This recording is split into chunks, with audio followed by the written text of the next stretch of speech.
Getting back to the Bolshevik Revolution, one of the ironies of it is that both Lenin and Trotsky were in exile, one in Germany, one in the United States. Tell us about who helped them get where they were going to make sure that revolution was pulled off. Well, let me summarize about 4 chapters into 4 minutes. Trotsky was in New York. He had no income. I summed his income for the year he was in New York. It was about $600. Yet he lived in an apartment. He had a chauffeured limousine. He had a refrigerator, which was very rare in those days. He left New York and went to Canada on his way to the revolution. He had $10,000 in gold on him. He didn't earn more than $600 in New York. He was financed out of New York. There's no question about that. The British took him off the ship in Halifax, Canada. I got the Canadian archives. They knew who he was. They knew who Trotsky was. They knew he was going to start a revolution in Russia. Instructions from London came to put Trotsky back on the boat with his party and allow them to go forward. So there is no question that Woodrow Wilson, who issued the passport for Trotsky, and the New York financiers who financed Trotsky, and the British Foreign Office allowed Trotsky to perform his part in the revolution. Now over in Switzerland you get Lenin, who was in exile. He went through Germany in the famous sealed train by permission and with the encouragement of the German General Staff. And yet Germany and Britain were supposed to be fighting each other. And you get them both moving these 2 key revolutionaries into place inside Russia. And then of course the rest is history. They created the revolution. With no more than about 10,000 revolutionaries. They needed assistance from the West, and they got assistance from Germany, from Britain, and from the United States to continue and consolidate the revolution. Just tell us all over again why. Why? Just tell it again. You won't find this in the textbooks. Why is to bring about, I suspect, a plan to control world society in which you and I won't find the freedoms to believe and think and do as we believe. Did these power brokers actually envision at that time a one-world government that would be socialist? Yes. The second statement I made was that they did not want the Soviet Union to develop into another free enterprise society, and that this would offset it. Aiding the revolution would offset this event. That was made as a statement in 1919. You have various books, one by Gillette, the razor blade Gillette, called The City, I think it was, which laid out this corporate socialism for the world to see as early as, what, 1905, 1910. So around the turn of the century, you begin to see actually written statements by these internationalist businessmen of the kind of socialist empire they wanted to bring about. It's there, but these books, of course, are not included in your courses in political science and history at the regular universities. Well, talk about the Red Cross mission. Red Cross mission to Russia, 1918. About 17, bankers, lawyers, businessmen, Well, yes, a couple of doctors. There were 2 doctors, I think. There were 2 doctors. What was the mission? The mission was financed by William Boyce Thompson, the Chase Manhattan Bank, Federal Reserve System. The Red Cross didn't want to send the mission. The Red Cross said we don't need a mission to Russia. They already had one in Romania, which was doing a good job. But William Boyce Thompson wanted this mission, and he put the money up. He financed it. And if you look, I printed a list of the people on the mission, and there were mostly bankers and lawyers, Wall Street lawyers, and people in and around the Wall Street establishment. The function or the purpose of this mission was to be in place to assist the Bolshevik Revolution. The Red Cross mission to Russia was a cover vehicle. It enabled these Wall Street elitists, these Wall Street manipulators to be there in place, and then I traced a cable, $1 million from the Morgan Company in New York to Petrograd. I forget to which bank, but it came from William Boyce Thompson, and which financed the revolution. And then they put pressure back in the State Department in Washington to actually send arms to the revolution, which went forward in 1918. And then I found in the State Department files an extraordinary telegram in which Trotsky appealed to the State Department to send American Army instructors to train the new Soviet Army. And I think I reprinted that in one of my earlier books. So briefly, the Red Cross mission was a cover vehicle to enable Wall Street to be there in place to guide and manipulate the ongoing Bolshevik revolution. And what was the response of the State Department?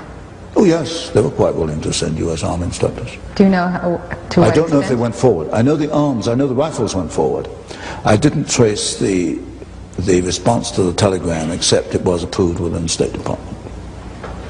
And I reprinted the telegram. I never did find a response. That's probably taken out the files. Do you know the figure to which Wall Street supported the Bolsheviks? Well, it was $1 million. Just the William Boyce Thompson figure? That figure. But then you've got the other assistants. For example, the whole Siberian episode.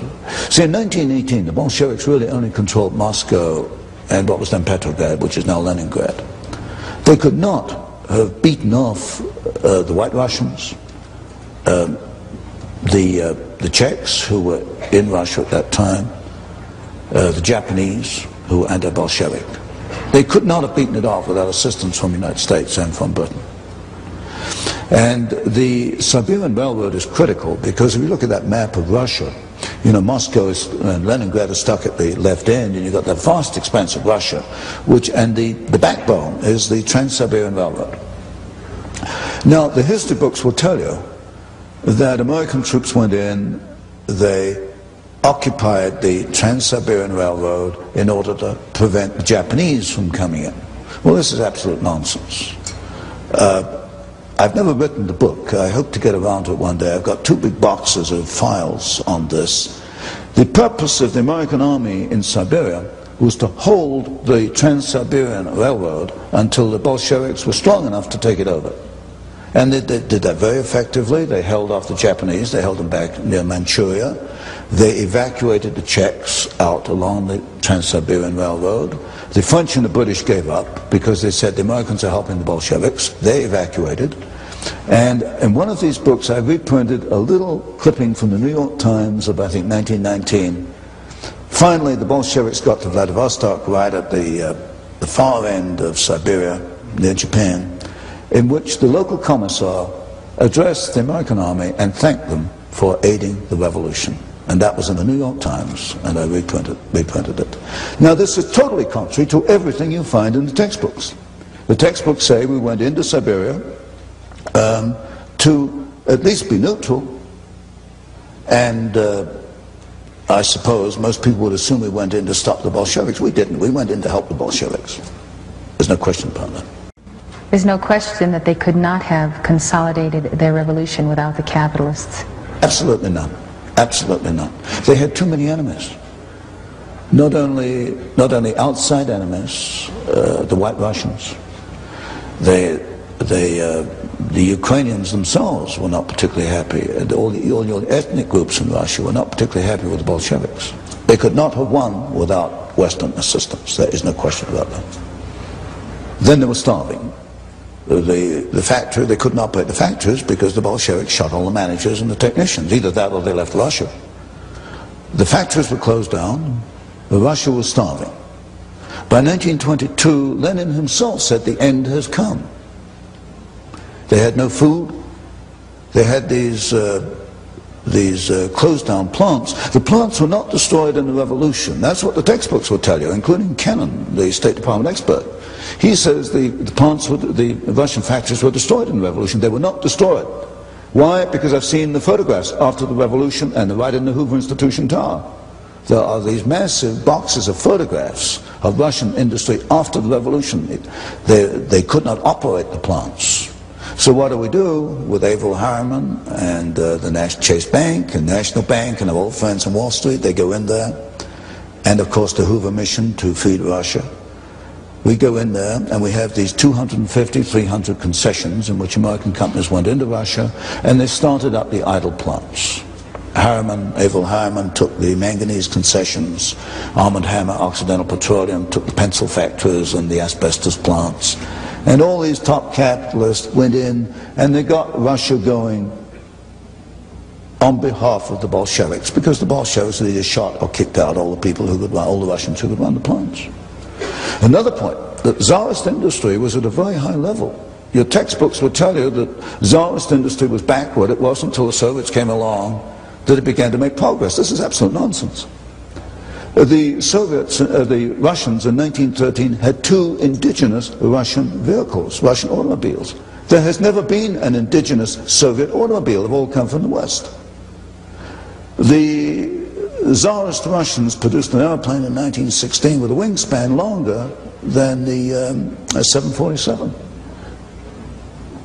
This is not known today. It's just wiped out history. Technologically, the Tsarist Russians were at least on a par with the rest of the world. They only began to decline when the Soviets took over. And then you've got the long history from that point onwards, how we got the first 5-year plan, 1929, 1933. I look at the first 5-year plan, I look at every plant that was built in Russia at that time. Every single plant was built by a Western company. Not one single plant was built by the Soviets. You name any plant, if there are any Russians here from way back, you name any plant in the first 5-year plan, and you know as well as I do who built it. It wasn't the Soviets, it was a Western company. And you run down the list, Caterpillar tractor. There are more Caterpillar tractors in the Soviet Union than there are outside the Soviet Union. Ford Model A, Ford built the Gorky plant. And as soon as the Ford engineers left, they started to turn out military vehicles. You name it, in the first 5-year plan, every single plant was built basically by American companies, but a lot of British, French, and German and Japanese were in there too. Then the second 5-year plan in the 1930s was a duplicate. They tried to copy the first 5-year plan with their own resources. They fell flat on their faces, and they had to come back to the Western companies